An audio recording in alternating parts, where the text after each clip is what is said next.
上海、深圳呢开始出现了新型的婚姻模式，绝对会颠覆你的三观啊！看看你能不能接受。现在像上海、深圳这样的一线大城市里面，居然在00后的年轻人当中啊，开始悄然兴起了一种新型的婚姻模式。这种婚姻模式呢，让人看了之后绝对会颠覆你的三观，甚至让一些老年人感到这个羞耻。现在社会的科技这个发展也就是非常快速了，但婚姻模式呢也随着快速的变化，甚至超过了社会的发展前沿。从最初的包办婚姻啊，到后来的婚姻自由，又短短延续了10几年。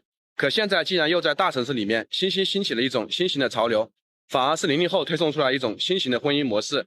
虽然说我是个80后，思想也不古板，但是呢，总觉得不可思议啊，无法接受。真的不知道社会进步的这么快是好事呢还是坏事？哎，说实话，真的就是感觉不可思议。总感觉这种婚姻模式啊，就像动物一样，有点冷血。说到这里啊，估计很多人呢都已经迫不及待想要知道了。那么新型的婚姻模式和传统的婚姻模式到底有什么不同？那咱们今天就好好的看一看，看你能不能接受吧。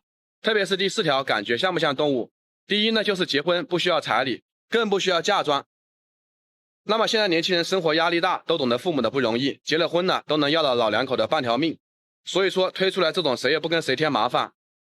省得以后啊，结了婚之后还要一起还账，离了婚以后呢，因为一点彩礼或者这个财产闹的是人尽皆知，这样不要彩礼又不要嫁妆，双方呢都没有任何的负担，更不会因为彩礼的问题一个光棍一辈子，对吧？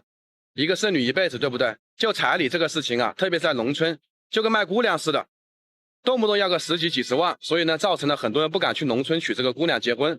那么第二个呢，很多人不敢去娶农村的姑娘，就是只领证不办婚礼。这个相比很多人也从电视上面看到过。一般2个人都有自己的事业，就是为了能够名正言顺的合法只领个证，不去折腾这个婚礼，省得家里面人呢在大摆宴席之后啊，还要面对亲戚之间的往来。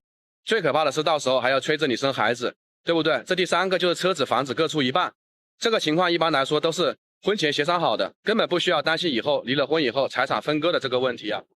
怎么车子是各开各的，谁也不去占谁的便宜。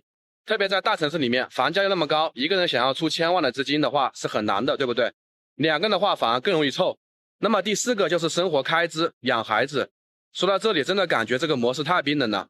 如果双方谁也不想包容谁，谁也不想去麻烦谁，那么结婚对不对就没有什么意义了？难道就是为了延续后代吗？想想以后当孩子出去吃个饭，付账的时候妈妈付一半，爸爸付一半，到时候让人家怎么看？第5个呢，就是各过各的，谁也不干预谁。但是呢，像这种的话，基本上都是大家族啊与大家族的联姻，实际上是没有任何感情基础的。说实话，就是说各过各的。然后呢，第7个的话就是说，逢年过节的话就是各回各家，人情往来各出各的，对不对？谁去谁家多，然后谁去谁家少，双方父母因为这个事情呢产生矛盾，最后都是一样的对待，索性各回各家，各找各妈，对不对？人情往来在中国是一个非常博大精深的一个文化，也是在考虑到以后离了婚谁再去找谁，谁去占谁的便宜。